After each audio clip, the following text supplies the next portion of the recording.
Fala galera, bom dia, tudo bem com vocês? Turma 801, aula de Educação Física.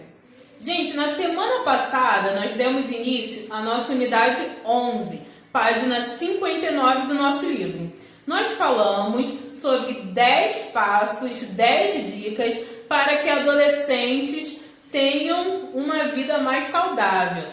Independente da sua rotina, que seja um pouco mais trabalhosa, um pouco mais corrida, mas 10 passos que se adequem à maior parte desse público, né? 10 passos para que esse público tenha uma vida mais saudável. O título da nossa unidade é a nova pirâmide alimentar e que ressalta a importância da atividade física nesse novo conceito de pirâmide alimentar. Para que a gente tenha uma ideia melhor dessa nova pirâmide alimentar, eu trouxe aqui para vocês o modelo antigo. Aqui no quadro vocês vão poder ver como era antigamente, como é que era o conceito antigo. Aqui no topo da pirâmide nós tínhamos uma divisão. Aqui nós tínhamos açúcares e doces. Do outro lado, ou seja, basicamente uma divisão igual, né? Deveríamos consumir na mesma proporção óleos e gorduras. Em seguida, nós tínhamos o segundo setor, dividido em 3 partes. A primeira parte, nós poderíamos notar as leguminosas. Ainda nesse segundo setor, carnes, peixes, frangos e ovos. E a terceira divisão ficava para os queijos, o leite e o iogurte. Queijo, leite e derivados do leite, não é?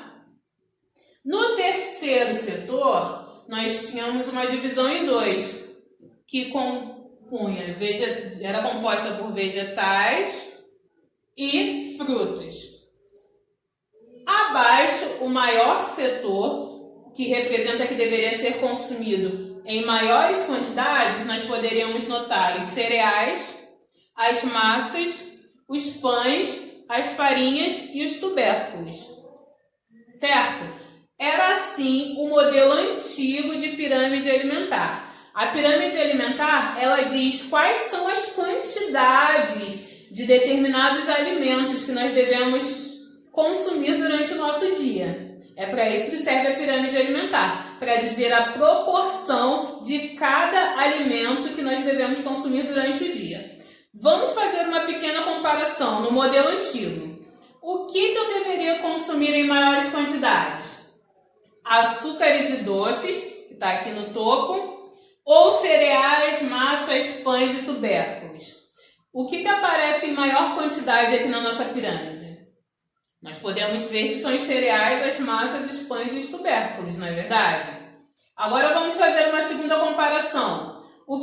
Segundo o modelo antigo, o que nós deveríamos consumir em maiores quantidades? Leguminosas ou frutas, por exemplo. Frutas está aqui, leguminosas está aqui. O que aparece em maior quantidade? As frutas, não é mesmo, galera? Nós podemos ver aqui um espaço maior. Esse modelo que define as proporções, as quantidades de alimentos, não mudou. Nós tivemos apenas a realocação desses itens, né, na nossa dieta. E aqui no nosso livro, na página 60, nós podemos ver a nova pirâmide alimentar. Ela ainda apresenta os alimentos de forma setorizada, assim, divididos em setores, onde o alimento que está no setor maior deve ser consumido em maior quantidade, e o alimento que está no setor menor deve ser consumido em menor quantidade. Além de haver essa realocação, a orientação mudou, ou seja, um alimento que antigamente considerava-se que deveríamos consumir um pouco mais, foi realocado. Nessa nova pirâmide, nós devemos consumi-lo um pouco menos durante o dia. E, além disso, nós tivemos uma outra modificação muito importante, que foi a principal modificação dentro da pirâmide alimentar. Logo aqui abaixo, dá uma apagada aqui, foi incluído um novo setor. Bem aqui foi incluído o setor da atividade física.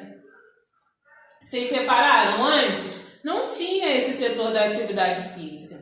Só que com o avanço dos estudos, concluiu-se que as atividades físicas são muito importantes para quê? Para aumentar o gasto calórico. Adianta você consumir todos esses alimentos desses grupos aqui se você tem um gasto calórico mínimo? Se você não gasta aquilo que você consumiu? Se você só vai colocando para dentro, consumindo, e não gasta, a sua reserva vai só aumentando, não é mesmo?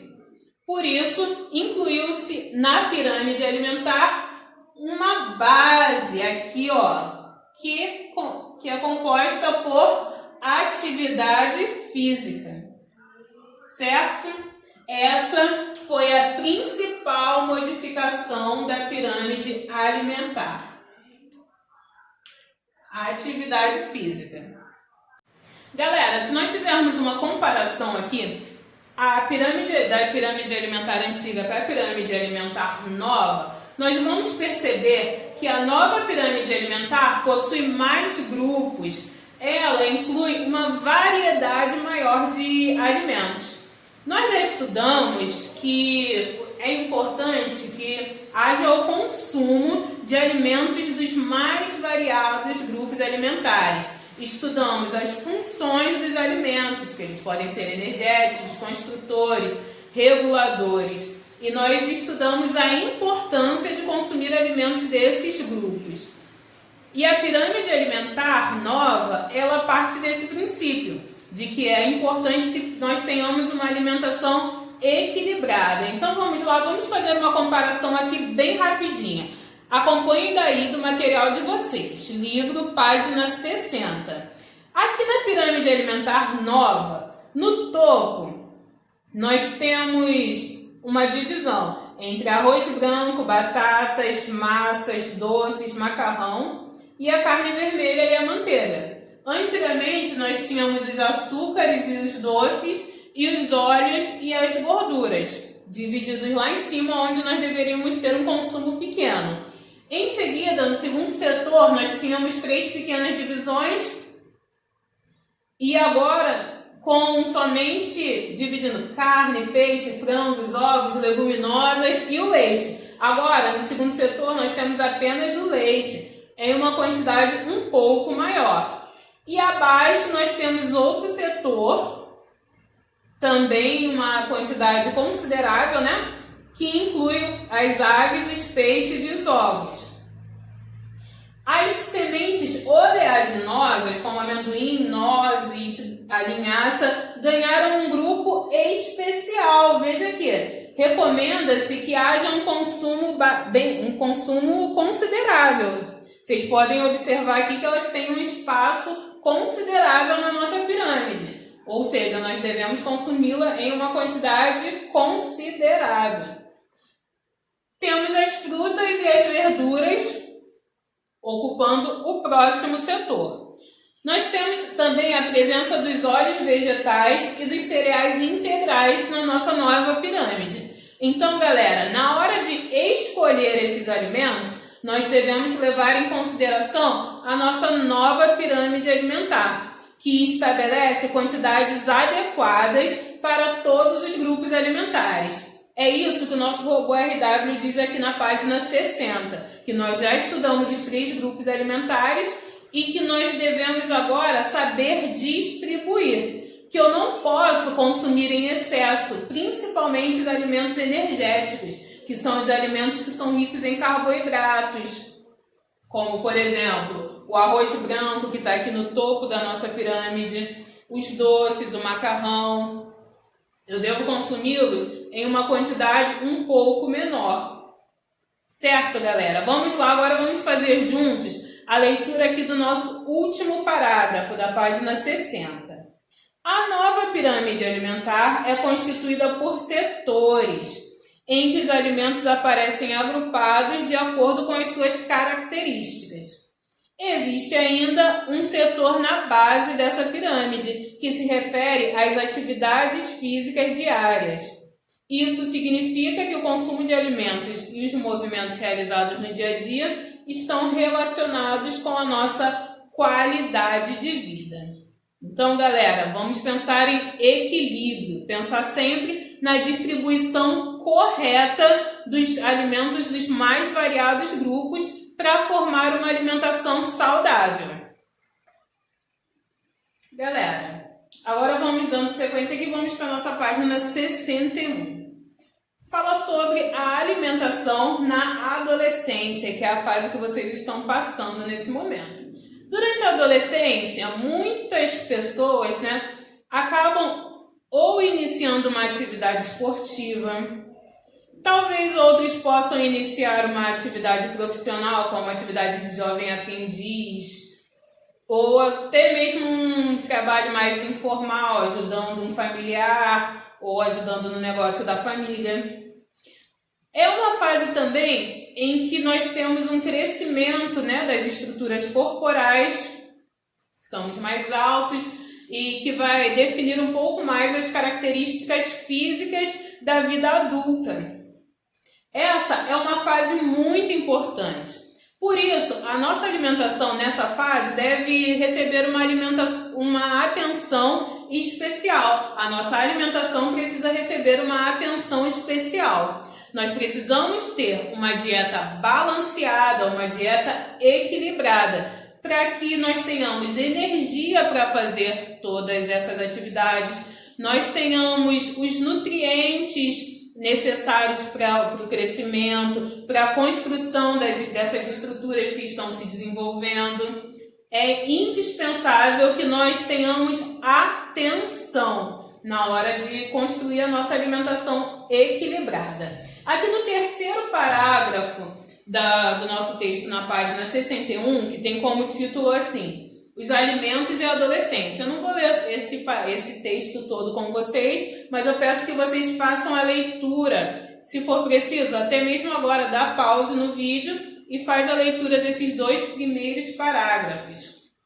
Fala exatamente sobre isso, sobre essas mudanças e a necessidade do equilíbrio na hora de se alimentar.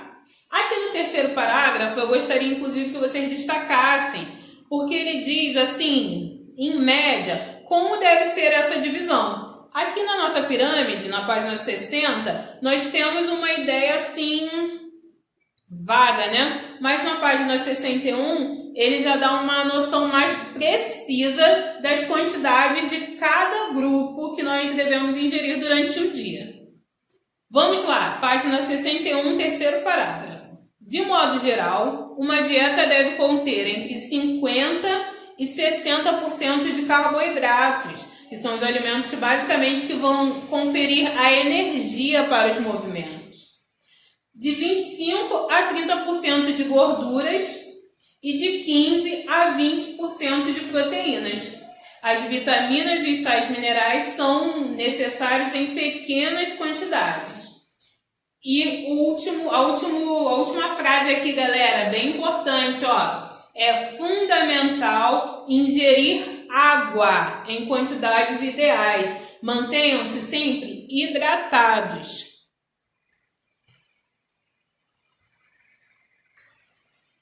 Nós vimos em aulas anteriores que o profissional responsável por estabelecer a quantidade de alimentos que devem ser ingeridos, os tipos de alimentos que devem ser ingeridos por cada indivíduo durante as diversas fases da sua vida, na adolescência, na infância, é o nutricionista. Lembra que nós falamos disso em algumas aulas passadas? E existe um consenso de que na adolescência as pessoas consumam entre 2.000 e 2.800 quilocalorias por dia. Só que essa quantidade ela pode variar. Alguns dos fatores que vão definir essa necessidade de calorias que devem ser consumidas são: nós temos aqui no nosso livro, na página 61, quarto parágrafo, acompanhem daí. Idade, sexo, a massa corporal, se a pessoa é mais alta, mais magra, mais forte ou mais franzina, a altura, o ritmo do crescimento. Às vezes a pessoa é bem pequenininha, mas deu aquele pico de crescimento. Por exemplo, tinha 9 anos, era bem baixinha. Quando chega no ano seguinte, acontece isso muito na escola. A pessoa vai lá, é bem baixinha, tá no 8º ano, é bem baixinha. Aí quando chega no 9º ano, durante as férias, a pessoa já deu aquele pico de crescimento e já tá bem mais alta. Às vezes até bem mais alta que as outras pessoas da turma, não é mesmo? Então esse ritmo de crescimento vai definir qual é a quantidade de calorias que essa criança vai precisar comer. Porque se eu estou crescendo de uma forma bem acelerada, o meu corpo vai precisar dos nutrientes, não é verdade? Dos alimentos necessários para construir essas estruturas, esse braço que está crescendo, essa perna e etc. Só que o principal fator que vai determinar essa quantidade de calorias que eu consumo é a atividade física que eu realizo. O nível de movimentos, a quantidade de movimentos que eu realizo durante o meu dia a dia. Se eu tenho uma vida mais sedentária, eu devo consumir um pouco menos de calorias. Se eu tenho uma vida mais ativa, aí sim eu devo consumir um pouco mais de calorias. Só que o que tem acontecido é exatamente o oposto. Muitas vezes nós vemos indivíduos que ficam no campo jogando bola o dia inteiro, depois vai para a escola caminhando, volta da escola caminhando, e esses indivíduos acabam não dando muita atenção para a alimentação, acabam comendo, se alimentando bem mal, comendo bem pouco. Enquanto é isso, outras pessoas que ficam mais sentadas, só jogando no celular, no computador, tem uma rotina que inclui um pouco mais de cochilos à tarde. E esses indivíduos acabam consumindo uma quantidade bem grande de alimentos e uma qualidade também bem ruim de alimentos. Acabam consumindo poucas frutas, poucos legumes e consumindo muitas frituras, o que não é legal, o que contribui para o aumento de peso. Então, galera, é esse recado que eu deixo para vocês hoje. Se atentem à quantidade e à qualidade de alimentos que vocês consomem. Procurem priorizar uma alimentação mais saudável. Busquem elementos que venham da natureza. Quanto mais natural for o alimento, melhor para a nossa saúde. Galera, o que eu vou deixar para os senhores enquanto atividade de casa? Vou deixar a leitura da página 61. Somente a leitura, não tem atividade. O que vocês vão fazer? Vocês vão principalmente focar nessa tabela. Essa tabela aqui da página 61, ela fala sobre a quantidade de calorias que eu gasto fazendo determinadas atividades. Eu tenho aqui atividades como ler. Em 1 minuto, eu gasto 0,69 quilocalorias. Agora eu já tenho outras atividades que gastam bastante calorias, como, por exemplo, deixa eu achar aqui uma que eu tenha bastante. Vejam bem, correr na areia fofa. Imaginem uma corrida na areia da praia. É bem desgastante, não é mesmo, galera? Em 1 minuto eu gasto 5,13 calorias. Outra aqui, ó, correr em um terreno irregular. Eu gasto 4,59 calorias. Então, o que vocês vão fazer? Vão fazer a leitura, observando atentamente as atividades que eu posso realizar e o nível de calorias, a quantidade de calorias que eu consumo. Certo, galera? Então, para casa, página 61, somente a leitura. Vou encerrar aqui a aula de hoje. Fiquem com Deus e até a semana que vem.